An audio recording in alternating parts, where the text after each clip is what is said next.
자, 저희들 가운데 하나님이 함께 하시고 주님이 동행하신다. 우리는 항상 듣던 얘기입니다. 만약에 그렇게 하나님이 함께 하시고 주님께서 역사하시는 일이라면 어려움은 없어야 되지 않을까. 이것이 우리의 생각입니다.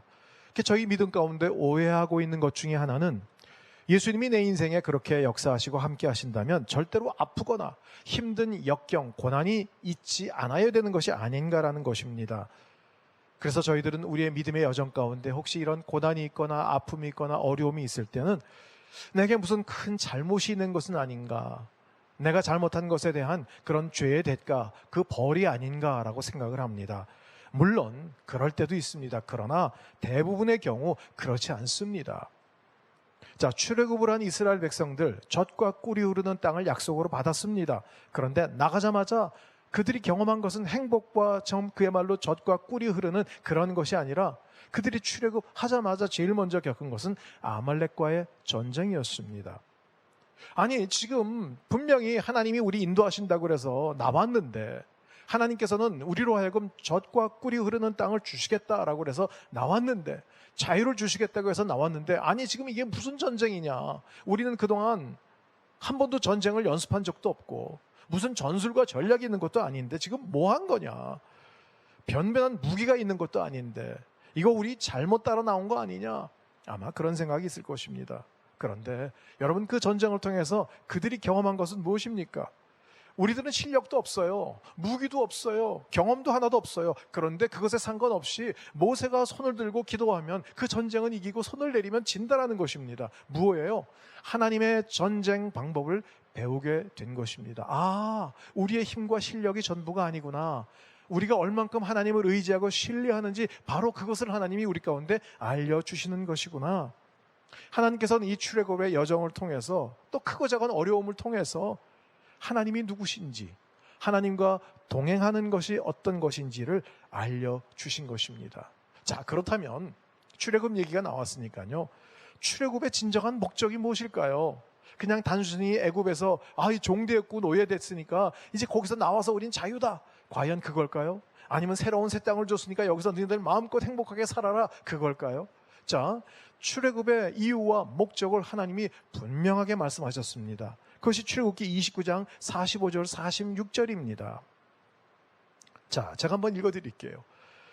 내가 이스라엘 백성들 가운데 있고 그들의 하나님이 되겠다. 가장 중요한 것은 뭐예요? 백성들 가운데 있고 그들의 하나님이 되겠다라는 선포예요. 그 다음에 46절에 그러면 이스라엘 백성들은 내가 그들 가운데 있기 위해 그들을 이집트에서 이끌어낸 그들의 하나님 여호와임을 알게 될 것이다. 중요한 게 뭐예요? 그들 가운데 있기 위해서예요. 그렇게 되면 나는 이스라엘 백성의 하나님 여호와다라는 것이 선포가 되기 때문에 그들 가운데 있는 것, 하나님의 목적은 한 가지예요. 믿는 자들 가운데 있는 것이죠. 내가 그들 가운데 있어 그들의 하나님이 되시겠다라는 것이죠. 여전히 우리 가운데 마찬가지예요. 우리 가운데 하나님이 함께하고 계시는가? 그런데 우리는 자꾸만 방향을 찾아요. 동으로 가야 되나? 서로 가야 되나? 사람을 찾아요. 동으로 가면 귀인을 만날 수 있을까? 그러면 내 인생에 성공할 수 있을 것인가? 아니에요. 그런 거 아무 소용이 없습니다. 우리가 어디서 누구를 만나 무슨 일을 하든 간에 우리 가운데 중요한 것은 뭐예요? 하나님과 함께하고 있는가? 내 가운데 하나님이 거하시고 계시는가? 바로 이것이에요. 우리가 지금 이러한 모든 상황 가운데 점검해야 될 것은 뭐예요? 진짜 나는 지금 동행하고 있었는가? 우리의 모든 기독교와 우리의 교회는 하나님의 뜻에 따라서 하나님과 함께하고 있었는가? 돌아봐야 하는 것입니다. 자, 이 출애굽을 자꾸 얘기하는 이유는 뭘까요? 출애굽의 여정은요, 우리의 믿음의 여정을 미리 그림으로 보여주신 것이죠. 믿음이 없이 살았습니다. 죄와 세상의 노예 상태였어요. 그러한 우리를 부르시고 구원을 주신 이유는 무엇이냐? 하나님께서 우리 가운데 거하시기 위한 것이죠. 하나님이 원하시는 것은 멋진 종교적인 예배 아니에요. 훌륭한 건물 아닙니다. 진짜 우리 가운데 하나님과 동행하고 하나님의 거하시는 삶이 있느냐라는 것이죠. 하나님의 이 사랑이에요. 하나님의 사랑의 고백이에요. 나 너희와 함께하고 싶어 얘기는 뭐냐면 나만 예배해, 종교적으로 예배해, 나만 숭배해, 그 의미가 아니라 하나님이 함께 하시는 사랑의 나눔과 교제입니다. 하나님은 이런 사랑의 부르심을 우리 가운데 주신 거예요. 이스라엘 백성들을 샘플로 택하신 거예요. 가장 모든 민족보다 수요가 가장 적은 연약하고 보잘것없는 그 민족을 택해서 하나님이 어떻게 사랑하시고 어떻게 이 민족을 통해서 역사하시는지를 보여주시기 위함입니다. 하나님은 그런 사랑의 부르심을 부르신 거예요. 나와 좀 함께 있자. 나하고 교제하자. 나하고 더불어 같이 모든 것을 좀 나누고 그렇게 했으면 좋겠다. 그들은 그렇게 하면 너희들은 내 백성이 되고 난 너희들 가운데 하나님이 될 거야 라고 말씀하셨음에도 불구하고 이스라엘 백성들은 끊임없이 좀 하나님 냅두세요. 우리가 살고 싶은 대로 좀 살게 냅두세요. 글쎄 하나님이 명하신 대로 글쎄 주일 성수한다니까요. 내가 헌금한다니까요. 그러니까 나머지 것들은 좀 내가 하게 냅두세요. 몸부림을 쳤어요. 결국 다 멸망당하고 포로의 삶으로 전락하고 만 거예요. 왜? 깨달으라고 하나님이 하신 거예요. 너 미워. 너 나를 버렸지. 이제 넌 끝. 너는 멸망. 이제는 더 이상 나 찾지 마. 이게 아니라 좀 그런 모든 고난 가운데 나를 좀 찾아라. 내게 좀 와라. 그 사랑을 좀 회복했으면 좋겠다라는 거예요.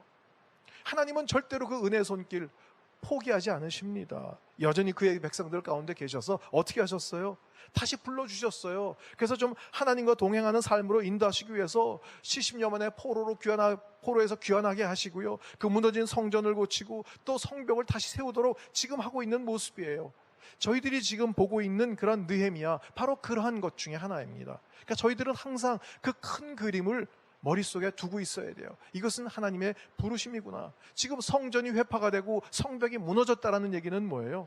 하나님과의 관계가 완전히 깨졌다라는 거예요. 하나님과의 관계가 끊어진 거예요. 무너진 거예요. 불에 탄 거예요. 하나님은 그것을 다시 세우기를 원하시는 것이죠. 그래서 느헤미야를 통해서 다시 세우시고 인도하시는 그 모습을 저희가 보고 있는 것입니다. 자, 우리가 지난주 드디어 느헤미야가 왕의 허락을 받았습니다. 그리고 드디어 그렇게 기다리고 고대하던 기도하던 예루살렘 땅에 도착을 한 것입니다. 그게 오늘 본문의 2장 11절의 말씀입니다. 보겠습니다. 나는 예루살렘으로 가서 그곳에서 3일 동안 머물렀습니다. 3일 동안 머물렀어요. 먼 여정이니까 피곤하겠죠. 좀 쉼도 필요하겠죠. 자, 저는 그런데 이 머물렀다라는 표현은 바로 하나님 앞에서 안식했다라고 저는 그렇게 생각을 합니다. 여러분, 저희가 안식이 필요한 이유가 뭘까요? 육체의 쉼이 필요하다. 인간의 연구해보니까 인간의 바이오리듬이 6일 동안 있다가 7일째는 쉬어야 되는 그런 어떤 바이오리듬이 있다. 맞는 얘기인 것 같아요. 그러나 이 안식의 시작은 하나님이세요. 우리 인간이 우리의 바이오리듬에 따라서 우리의 모든 육체의 그런 피곤함에 따라서 우리가 만들어 놓은 게 아니라 안식은 하나님이 제정하신 거예요. 천지를 창조하시고 6일 동안 7일째 쉬셨다라는 거예요. 그렇다고 한다면 하나님은 어떤 육체의 쉼이나 어떤 바이오리듬의 회복이 필요한 분이 아니시잖아요. 그럼에도 불구하고 쉬셨다, 안식하셨다라는 것은 무엇을 의미할까요? 천지 창조를 마치고 쉬셨다라는 그 의미는 하나님의 모든 창조가 완벽하다, 완전하다라는 것을 의미하는 거예요. 완벽성을 말씀하고 있는 거예요. 모든 것이 너무나 완전하기 때문에 더 이상 인간의 노력이나 추가 노동이나 아니면 우리가 해야 할 것이 필요하다. 아니요, 그게 없어요. 완전하신 거예요. 그러니까 인간에게 안식을 주신 것은 뭐예요? 이 완전성 앞에 너희들이 기뻐하고 누리고 거기에 그 안에서 모든 것을 너희를 위해서 준 거니까 너희 것으로 다 차지하면서 기뻐하고 하나님을 향해서 감사해라라는 그런 의미가 있는 거예요. 그런데 우리 인간은 안식하지 못하잖아요. 안식하지 못한다라는 이유는 그런 내용은 뭐예요? 하나님, 이 하나님이 주신 것만으로는 부족합니다. 지금 현대 사회를 아세요? 현대 사회의 경제 구조를 아세요? 아니, 내가 움직이고 내가 벌어먹고 살아야 그래야 겨우 살 수 있는 거야. 아시겠어요? 하나님, 안식해가지고는 안 돼요. 내가 움직이지 않으면 현실의 삶에서 뒤처져요. 내가 부지런히 움직여서 내 욕망을 채울 겁니다. 하나님께 이런 메시지를 드리고 있는 거예요. 그래서 안식을 범하는 것은 죄라고 하나님께서 말씀하셨어요. 하나님을 거역하는 것이기 때문에 그래요. 느헤미야는 이 3일 동안 하나님 앞에 머물며, 그동안 느헤미야는 사실 기도 많이 했잖아요. 그리고 왕으로부터 많은 것들을 준비물을 다 가졌잖아요. 하다못해 호위병까지 있었고요. 프리패스할 수 있는 그런 비자까지 있었고요. 다 있었는데도 불구하고 또 그 앞에 잠잠히 머물러서 정말 이 일은 하나님께 속한 것이고 하나님이 함께 하실 것이고 하나님의 손 안에 있음을 다시 한번 확신하는 그런 시간을 가진 것입니다. 왜 그러고요?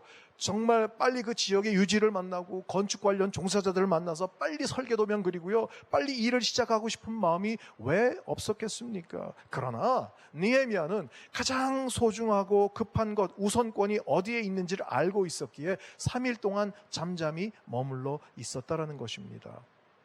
진정한 문제 해결은 우리 가운데 있지 않습니다. 사람에게 있지 않습니다. 돈에 있지 않습니다. 오직 하나님께 달려 있다라는 것입니다. 자, 일이 산더미같이 눈앞에 있는데 아무 일도 하지 않고 하나님 앞에 머물러 있는 것이 쉽지 않지만 큰 일을 시작하기 전에 먼저 이렇게 하나님 앞에 머물러서 그의 음성에 귀를 기울여 한다는 것, 하나님이 오늘 우리 가운데 보여주고 계시는 거예요. 하나님의 뜻이 무엇이며 하나님께서 어떻게 문제를 풀어나가기를 원하시는지 다시 또 이미 응답을 받고 온 길이지만 또 다시 한번 하나님께 구하고요, 알게 해달라고 기도하고 주님께 토로하고 있는 이 시간, 이것이 바로 오늘 이 설교 제목처럼 하나님의 선한 일이에요. 이게 선한 일이에요. 뭐가 선한 걸까요? 그냥 보기에 착하고 좋고 문제없는 것이 선할까요? 구역에서 선하다는 단어는 토브라는 단어를 쓰고 있습니다. 이 토브라는 단어가 제일 먼저 쓰인 게 선과 악을 알게 하는 나무가 있다. 에덴 동산 중앙에 바로 그런 나무가 있었어요. 여기에서 선과 악을 알게 하는 나무, 거기서 선이라는 단어가 토브라는 단어예요. 그리고요, 또 한 번 쓰인 것이 있는데 어디냐면요, 하나님이 천지를 창조하실 때 매일매일마다 뭐라고 선포하셨습니까? 참 보시기에 좋았다라는 것. 이 좋았다라는 단어가 또 토브라는 동일한 단어를 쓰고 있어요. 참 하나님 보시기에 좋은 것이 토브인데 또 이 선이라는 단어가 또 토브예요. 그렇다고 한다면 선은 무엇일까요? 선은 우리가 보기에 좋은 것, 내가 보기에 올바른 것, 많은 사람들이 동의하는 게 선이 아니라 하나님 보시기에 올바른 것, 하나님 보시기에 좋으신 것, 하나님이 기뻐하시는 것, 그게 바로 선이다라는 것입니다. 이 선의 기준은 절대로 인간에게 있지 않습니다. 이 사회의 도덕이 선의 기준이 아닙니다. 하나님 보시기에 좋은 것인가, 하나님이 기뻐하시는 것인가, 이게 바로 선이라는 것입니다. 하나님께서 원하시는 것은 바로 이 땅에서의 그 선이에요. 그러면 뭐예요? 무조건 그냥 좋은 게 좋은 거야, 착한 거야, 이게 선이 아니죠. 하나님 무엇가 좋은가라는 거예요. 자, 한번 예를 들어 볼게요. 이 땅 가운데 가장 선하셨던 분은 누굴까요? 바로 예수님이시죠. 오직 한 분이시죠. 진짜 선하신 분은. 그 선하신 분은 예수님인데, 예수님은 자신이 어떤 일을 했기에 선하다, 아니면 예수님이 하신 일이 뭐다라고 지금 천명해 놓은 구절이 있어요. 그것은 요한복음 17장 4절인데 저희들이 한번 개역개정으로 한번 보겠습니다. 자막이 나갈 텐데 한번 여러분 화면에서 같이 한번 읽어보시면 좋을 것 같아요. 자, 아버지께서 내게 하라고 주신 일을 내가 이루어 아버지를 이 세상에서 영화롭게 하였사오니. 예, 지금 중요한 게 뭐냐면요, 예수님이 하나님의 아들이세요. 아니 내가 임의로 내가 결정해서 내가 알아서 할게요, 아버지 계세요, 쉬세요, 이게 아니라 아버지께서 내게 하라고 주신 일을 내가 이루었다라는 거예요. 이게 바로 선이에요. 하나님께서 하라고 하신 일, 하나님께서 기뻐하시는 일, 하나님께서 보시기에 좋으신 것, 그게 바로 선이라는 것이죠. 그러니까 예수님이 선하시다라고 우리가 얘기할 때는 물론 예수님의 성품도 의미가 되겠지만 바로 이렇게 하나님께서 기준이 되는 아버지께서 하라고 주신 일들을 이루었습니다라는 의미가 있습니다. 그게 바로 선이에요. 자, 느헤미야는 이 선한 일을 위해서 자신의 판단이나 생각, 다른 사람들의 의견이 아닌 진짜 하나님께서 주시는 일이 어떤 것인지를 다시 한번 확인하는 시간을 또 갖고 또 가지는 거예요. 그러니까 4개월여 동안 그렇게 기도했죠.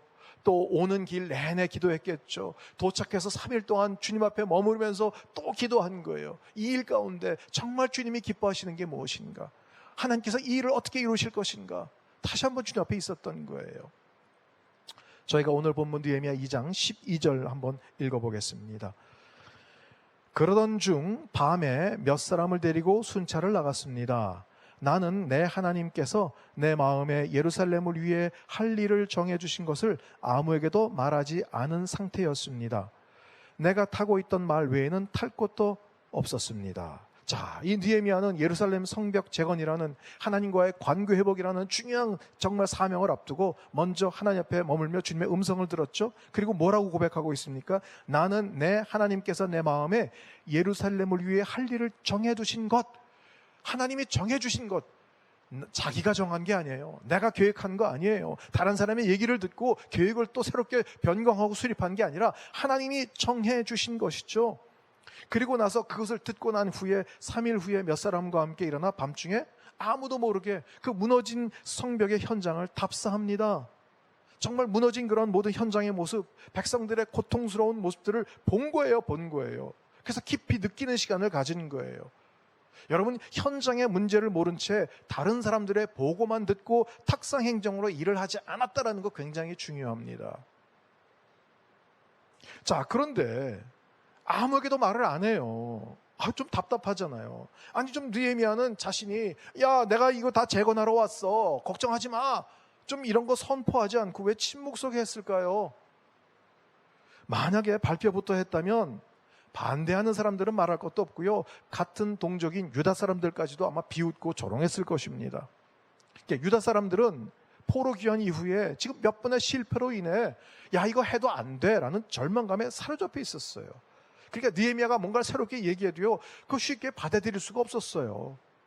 여러분, 진짜 기도의 사람은요, 가볍게 말하고 행동하지 않습니다. 정말 주님 안에서 하나님께서 하라고 하실 때, 하나님의 은혜가 임했을 때 바로 그때 얘기하는 거예요. 13절도 한번 같이 읽어보겠습니다.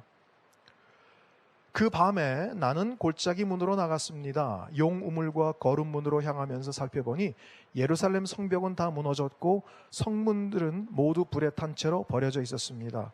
그러고는 샘 문과 왕의 못을 향해 갔습니다. 그러나 너무 비좁아 말을 타고 지나갈 수조차 없었습니다. 특별히 아까 12절에도 보고 13절에도 보니까 그 밤에, 그러던 중 밤이란 얘기가 자꾸 나와요. 물론 성경에서 이 밤은 그냥 시간을 의미할 수도 있습니다. 하지만 영적인 상태를 나타낼 때가 종종 있습니다. 그래서 요한복음 13장 30절에 이런 얘기가 있어요. 유다는 빵 조각을 받은 후 밖으로 나가버렸습니다. 그때는 밤이었습니다. 아니, 그냥 빵 조각 받고 나갔으면 됐는데 뭘 또 밤이었다라는 것까지 기록했을까요? 그의 영적인 상태예요. 캄캄한 거예요. 한치 앞을 볼 수 없는 거예요. 지금 현재 예루살렘 땅 가운데 바로 이러한 영적인 어둠이 있다라는 그러한 것, 오늘 느헤미야의 밤도 이러한 밤이 아닌가 생각이 됩니다. 이 영적인 어둠의 한복판에 모든 것이 불에 타고 버려진 모습을 보면서 정말 무너지는 가슴을 안고 계속 하나님께 묻고 구하고 인도하심을 구하는 그런 느헤미야의 모습이 여기 있습니다. 모든 것이 무너지고 회파가 된 그 현장에서 그야말로 말 한 마리조차 지나갈 수 없는 정도로 완전 파괴를 의미하잖아요. 말이 웬만하면 그냥 진짜 다 밟고 지나가는데 말 한 마리 지나갈 수가 없을 정도로 완전하게 파괴된 그 현장에서 아마 두 가지 생각이 있을 거예요. 보통 사람 같으면요, 하나는 이제는 끝이다, 절망이다, 이건 뭐 어떻게 해도 안 된다, 이렇게 완전하게 무너진 것 가운데서 다시 회복한다라는 것은 이건 있을 수가 없다라는 그런 생각이 있고요. 또 다른 하나는 뭐냐면, 와, 이렇게 모든 것이 철저하게 무너졌으니까 이거를 싹 치우고 여기서 새롭게 시작하기를 원하시는 하나님의 계획이 있구나 라는 두 가지 생각이 있을 수 있을 거예요. 굉장히 아주 유명한 음악가에게 두 사람이 찾아왔습니다. 한 사람은 그동안 음악 공부를 굉장히 열심히 해오던 사람이에요. 근데 그렇게 열심히 했는데 발전이 너무 없으니까 이 유명한 음악가에게 좀 배우러 왔어요. 또 한 사람은 아주 음악이란 것은 아무것도 모르는 백지인 상태인 사람이 왔어요. 그래서 이 음악가 전문가가 인터뷰를 두 사람을 해보더니, 그러면 내가 가르쳐 주겠다. 그리고 수업료를 정했는데 그동안에 음악 공부를 열심히 해온 사람은요, 이 백지인 사람보다 수업료가 2배가 더 비쌌어요. 그러니까 이 사람이 항의를 했어요. 아니 선생님, 저는 음악의 기초도 있고 웬만한 거 다 아는데, 아니 이 사람은 아무것도 모르는데 왜 제가 수업료가 2배가 더 비쌉니까? 선생님이 뭐라고 그래요? 무엇 있는 곳에서 그거를 없애고 뭔가 새롭게 세우는 것보다 아무것도 없는 곳에서 새로 세우는 것이 훨씬 더 쉽다네 라는 얘기를 했다고 그래요. 현재 참 가슴 아프게 우리의 기독교가, 우리 교회가 무너지고 있습니다. 추락하고 있습니다. 그야말로 추락하는 것은 날개가 없는 것처럼 떨어지고 있습니다. 너무 가슴 아파요. 근데 제 개인적인 생각에 하나님은 완전히 더 무너질 때까지 혹시 기다리시는 것은 아닌가? 정말 인간이 세운 세속화된 그런 신앙, 본질이 상실이 되고 왜곡된 복음이 다 무너져 내리도록 하나님은 기다리고 계시는 것이 아닐까? 많은 사람들이 지금 교회 위기다라고 그래요. 이렇게 비대면으로만 예배를 해야 되고 교회 문이 닫혔기 때문에 위기다. 아니요, 제 생각엔 그게 위기가 아니에요. 복음이 훼손된 게 위기예요. 십자가에 하나님께서 말씀하시고자 하시는 본질, 그것이 훼손되고 진짜 하나님의 구원의 역사가 왜곡된 것이 그게 위기입니다. 제 생각은 그래요. 죄송하지만 다 무너지고 그리고 새로 세워야 합니다. 지난주에도 어떤 성도님이 또 기도 제목 부탁했어요. 좀 이전의 삶으로 돌아가고 싶어요. 일상의 삶이 회복되고 싶어요. 목사님 좀 기도해 주세요. 제가 분명히 또 말씀드렸어요. 하나님이 원하시는 것은 우리가 이전의 삶, 일상의 삶의 회복이 아니다라는 거예요. 그거 하나님이 싫어하셔서 지금 막으신 건데, 이전에 우리가 살았던 모습이 제대로 살지 않았기 때문에, 제대로 믿지 않았기 때문에, 교회의 모습들이, 이전의 교회 모습들이 하나님 보시기에 합당하지가 않았기 때문에 그걸 막으시고 지금 다 새롭게 쌓기를 원하시는데 왜 자꾸 이전의 삶, 일상의 삶, 이전의 것으로 돌아가려고 하십니까? 아니에요. 새롭게 세워야 돼요. 우리는 모든 것을 무너뜨리고요, 새롭게 하나님 뭘 세우시길 원하십니까? 저희가 어떻게 살기를 원하십니까? 교회가 어떤 모습으로 회복되기를 원하십니까? 물어야 돼요. 지금 우리도 영적인 밤이라고 할 수 있겠습니까? 우리가 해야 될 것은 포기와 절망, 한숨이 아니라 그 한복판을 다니면서 느헤미야처럼 자꾸 물어야 돼요. 하나님, 이 무너지고 벌어진 상태에서 저희가 무엇을 어떻게 해야 합니까? 어떻게 다시 세우길 원하십니까? 느헤미야는 이 어둠 속에서 다른 사람들이 볼 수 없는 것들을 보면서 기도하는 시간을 가진 것이 분명합니다. 15절, 16절도 읽어보겠습니다.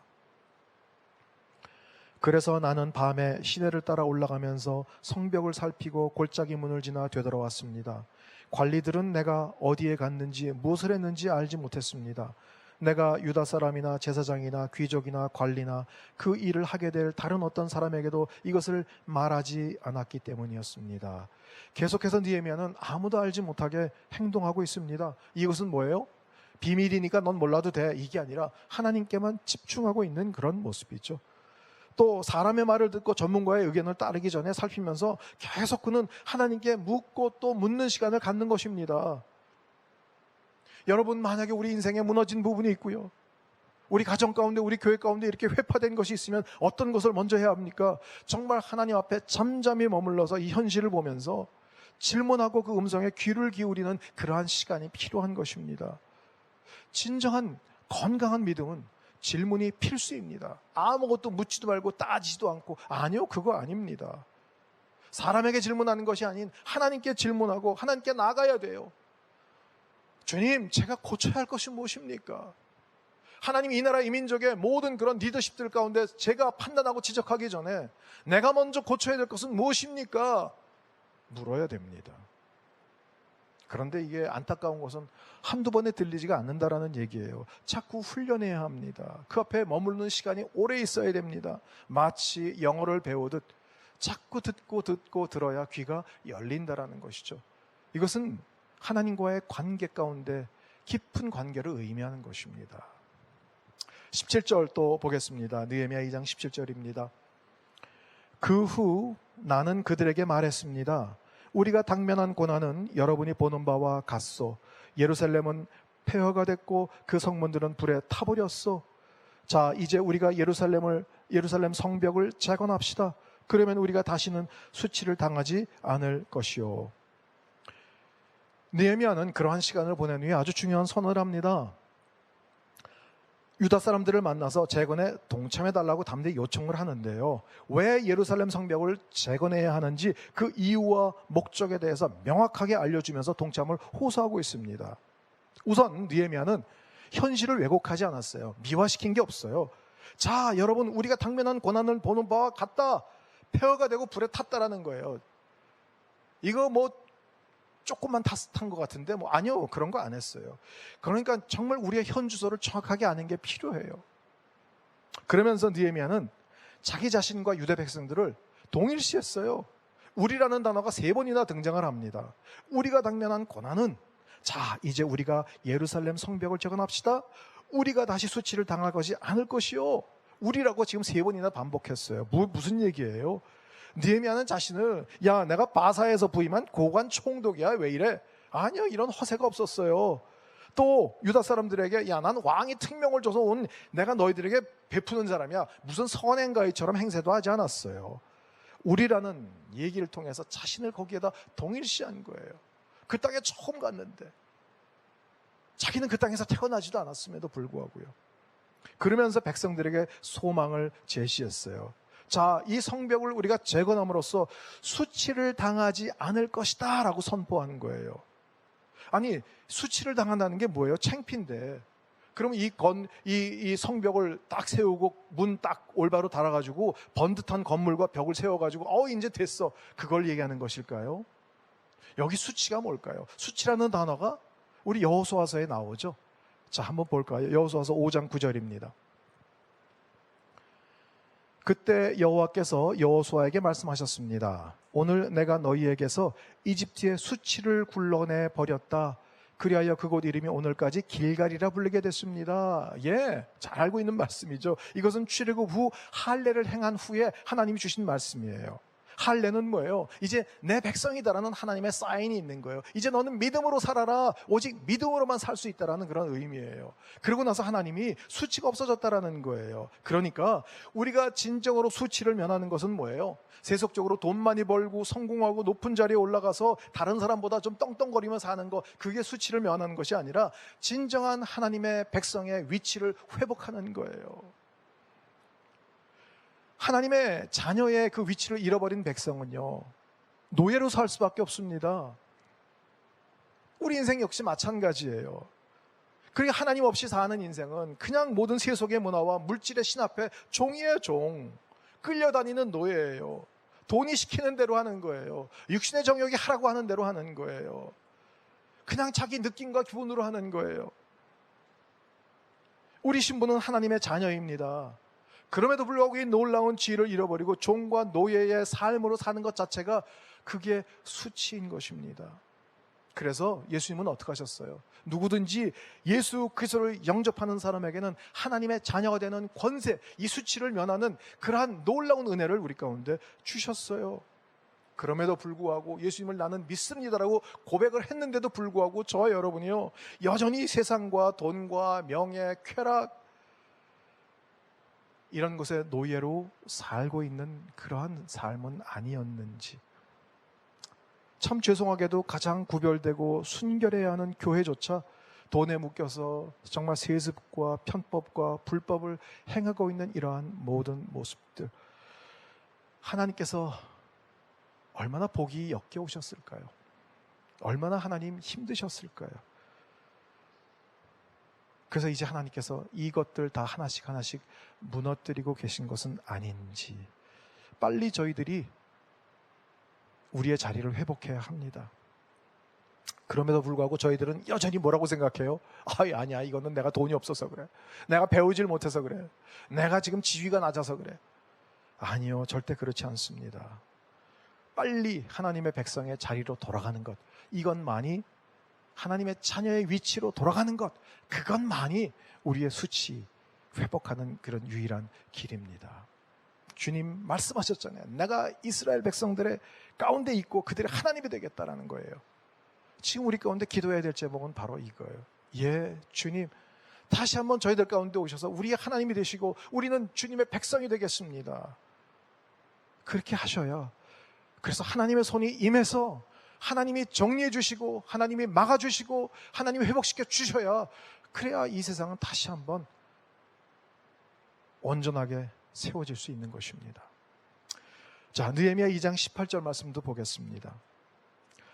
나는 또한 내 하나님의 은혜로운 손길이 내게 있는 것과 왕이 내게 말한 것을 그들에게 말해 주었습니다. 그들이 대답했습니다. 우리가 재건을 합시다. 이렇게 해 그들은 이 선한 일을 시작했습니다. 지금 느헤미야는 계속해서 하나님이 어떤 분인지 얘기해주고 있어요. 이 은혜로운 손길은요, 느헤미야가 자기가 경험했기에, 체험했기에 설득력이 있는 거예요. 힘이 있는 거예요. 여러분, 우리가 체험하지 않은 것은 몰라요. 여러분, 지금 이 어려운 상황 가운데 정말 경제적으로도 어렵고요, 코로나 바이러스로 인해서 너무너무나 모든 것이 다 막혀있는 이 상황 가운데 우리가 기도하면서 하나님의 능력과 하나님의 손, 하나님의 이 인도하심이 무엇인지를 우리가 체험해야, 그래야 우리 자녀들에게 하나님은 이런 분이야, 엄마 아빠가 어려웠을 때, 힘들었을 때, 아팠을 때 하나님은 이렇게 우리 인도하시고 이렇게 치료하시고 이렇게 세우시고 이렇게 회복하셨어, 이 얘기해 줄 수 있잖아요. 자녀들이 하나님에 대해서 물어보면 뭐라고 말씀하시겠어요? 야야야, 다 교회 가서 전도자한테는 물어봐. 숙제나 해 임마. 여러분, 이거 우리가 버려야 돼요. 우리가 경험하고 체험해야 돼요. 그래서 지금 어쩌면 하나님은 그래서 자꾸 우리 가운데 이 마라의 쓴물을 주시는지 모르겠어요. 우리의 능력과 우리의 힘이 아닌 주님이 함께 하심으로 그 물이 달아질 때까지 우리는 기도하고 기다려야 돼요. 우리의 믿음으로 고백하고 선포해야 돼요. 느헤미야는 하나님이 자신에게 어떤 은혜를 베풀어 주셨는지를 충분히 체험했기 때문에 자신 있게 말하고 있어요. 정말 불가능한 상황 가운데 내가 인상 팍 쓰고 있었는데도 불구하고 왕이 화를 내는 게 아니라 오히려 뭘 도와줄까라고 물어보고, 그래가지고 여기까지 이렇게 모든 건축에 필요한 모든 것을 다 싣고 여기까지 왔다라는 것 다 얘기해 주는 거예요. 그러니 그 말을 듣는 백성들은 한마디로 뭐라고 얘기했어요? 일어나 재건을 시작합시다 라고 얘기를 하는 거예요. 그야말로 저희들이 잘 쓰는 용어로 헌신하게 된 거예요. 진짜 하나님의 사람들은요, 자기 자녀들에게 뿐만 아니라 우리 함께 여러 가지 많은 신앙을 이어나갈 우리 순 식구들에게, 교회 식구들에게 믿음의 동기를 부여할 줄 아는 사람이 진짜 하나님의 사람이에요. 그래서 우리가 함께 가야 하는 거예요. 다른 사람들은 몰라도 나 혼자만은 내가 지금 독야청청해요. 나 하나님 앞에 얼마나 기도하고 큐티하고 하나님 앞에 얼마나 내가 잘하는지 아시잖아요. 물론 하나님 기뻐하시죠. 그런데 하나님은 한 가지만 좀 더불어 함께 같이 했으면 좋겠다라고 하나님 말씀하세요. 하나님은 공동체를 중요하게 생각하세요. 하나님 자신도 혼자 계시지 않으세요. 삼위일체로 항상 합력하고 선을 이루면서 함께 계세요. 하나님은 이 공동체를 굉장히 중요하게 생각하세요. 그래서 일이 더디더라도요, 우리는 함께 할 수 있어야 합니다. 비대면 너무 가슴 아프죠. 그런데 그래도 지금 이 시대에 하나님 우리 가운데 방법을 주셨잖아요. 전화도 주시고요, 화상도 주시고요, 여러 가지 연결할 수 있는 방법을 주셨어요. 그래서 우리는 같이 좀 연결해서 하나가 되어야 돼요. 자꾸 애를 써야 돼요. 그냥 가만히 있으면 다 홀로 다 떨어져요. 다 떨어져서 혼자가 되면 몸을 이루지 못해요. 몸을 이루지 못하고 혼자가 되면 사단이 공격할 때 이길 수가 없어요. 그냥 쓰러지고 맙니다. 혹시 연세 드신 분들은 옛날에 독수리 오형제 만화 영화 보셨어요? 혼자 있을 땐 꼭 져요. 합체하면 하나가 돼가지고 꼭 이겨요. 여러분, 우리가 바로 독수리 오형제예요. 하나가 돼야 돼요. 연합해야 돼요. 공동체가 서로 돌아봐야 돼요. 여러분이 싫어도 힘들어도 좀 함께 하실 수 있어야 돼요. 자, 우리 느헤미야 2장 19절도 보겠습니다. 20절까지 한번 같이 읽겠습니다. 그러나 호론 사람 산발락과 관리인 암몬 사람 도비야와 아라비아 사람 게셈이 이 말을 듣고 우리를 조롱하고 비웃었습니다. 그들이 말했습니다. 너희가 무슨 짓을 하려느냐? 왕에게 반역이라도 할 참이냐? 내가 그들에게 대답했습니다. 하늘의 하나님께서 우리를 위해 이 일을 꼭 이뤄주실 것이다. 성벽 제거는 주의 종인 우리의 할 일이다. 너희는 아무 목도 없고 권리도 없고 역사적 명분도 없다.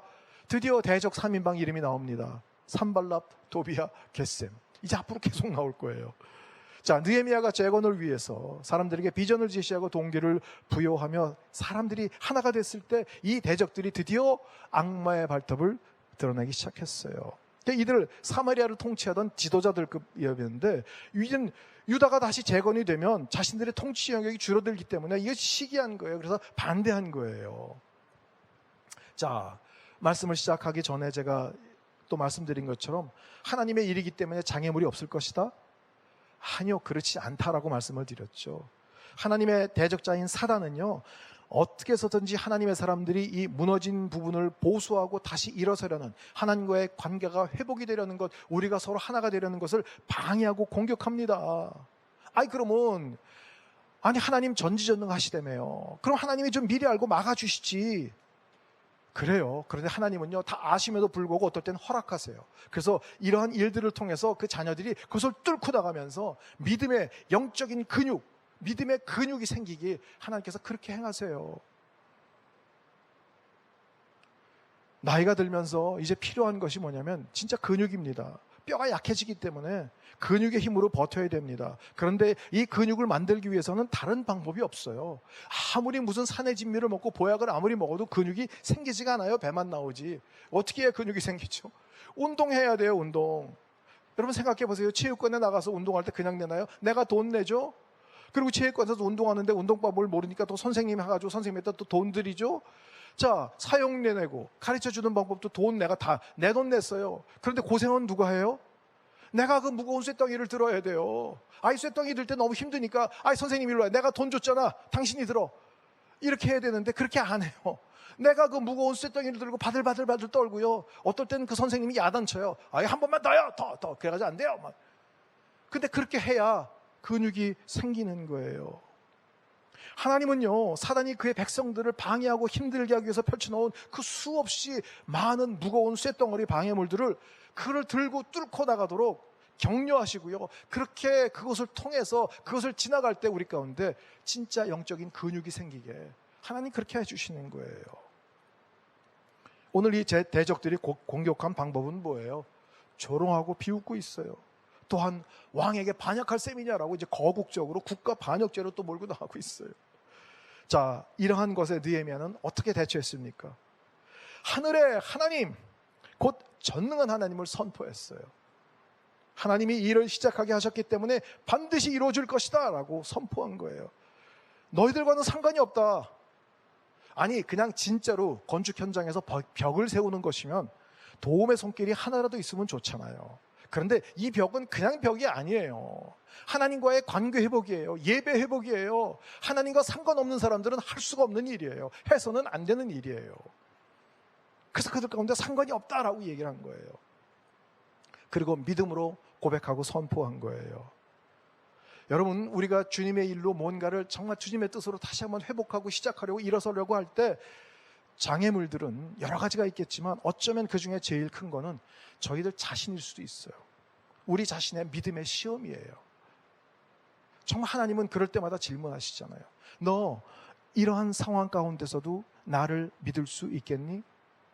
우리 대한민국 교회가 그동안 제일 많이 고백했던 게 뭡니까? 믿습니다. 이거 얼마나 많이 했습니까? 그래, 그렇게 정말 그 쌍시옷 바람을 그렇게 세게 침이 튀도록 했는데 지금 이러한 모든 절체절명의 상황에서 진짜 나를 믿을 수 있겠냐? 지금 물어보시고 있어요. 그 풍랑에 방황하는 혼비백산한 제자들에게 너의 믿음이 어딨냐? 지금 우리 가운데 믿음이 있습니까?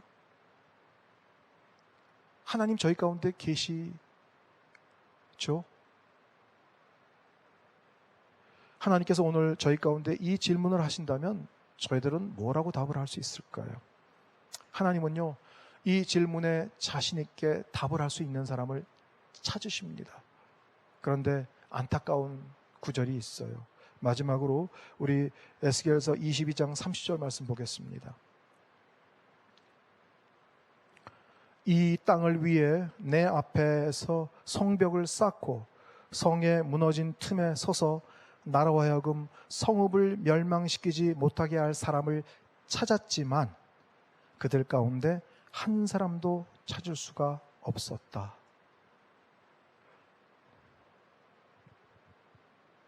하나님은 찾으세요. 어떤 사람이에요? 하나님이 주신 이 땅을 위해서, 우리 대한민국을 위해서 내 앞에서 다시 성벽을 쌓고 예배가 회복이 되고 하나님과의 관계가 회복이 되고 그 무너진 틈에 서서 정말 멸망시키지 못하도록 중보기도할 하나님의 사람들을 찾으세요. 근데 에스겔서에는 안타깝게도 한 사람도 없다. 그래서 진노가 임했어요. 아시는 것처럼 소돔과 고모라 땅에 의인 10명이 없어서 멸망했어요. 나중에 예루살렘이 멸망할 땐 거기 역시 한 사람도 없다라고 그랬어요. 오늘 저희 가운데 좀 저희가 하나님 앞에 부끄럽지만 좀 손들고 얘기해 주실 분이 안 계실까요? 하나님, 제가 있습니다. 제가 하겠습니다. 많은 사람들이 모여서 데모하고 지적하고 비판하는 것 누구나 할 수 있습니다. 하지만 정말 하나님의 마음을 안고 그 무너진 틈, 그 현장에 서서 기도하고 하나님 선포하며 그 무너진 세상과 교회를 다시 한번 회복시키기 위해서 하나님께 합당한 삶의 예배를 드릴 수 있는 그러한 사람을 지금 찾으세요. 주님, 제가 좀 그렇게 해보겠습니다. 제가 100% 복음을 다시 한번 실천해 보겠습니다. 말씀을 그대로 순종하는 삶을 살아보겠습니다. 그래서 정말 저의 삶을 하나님께서 기뻐하시는 거룩한 산 제물로 드리겠습니다. 오늘 이러한 고백이 저와 여러분 가운데 있기를 주의 이름으로 축원합니다. 기도하겠습니다. 하나님, 여전히 저희 가운데 하나님 성벽이 훼손되어 있고 무너져 있고 그 성문은 다 불에 탄 채로 하나님 그런 참담한 상황이 저희 가운데 계속 전개되고 있습니다. 과연 믿음의 사람이 무엇을 해야 할까요? 하나님, 예수님은 이 땅에 오셔서 그 당시 상황 가운데도 여러 가지 불합리한 것, 부조리들이 많았지만 한 번도 무력 행사하신 적이 없습니다. 한 번도 하늘의 천사들을 불러다가 본때를 보여주신 적이 없습니다. 하나님 묵묵히 자신이 그 모든 것을 감당하셨습니다. 주님, 우리 교회 가운데 믿는 자들 가운데 정말 원하시는 것이 무엇인지 듣게 하시고 알게 하시고 순종할 수 있도록 은혜를 베풀어 주시옵소서. 예수 그리스도 이름으로 기도합니다. 아멘.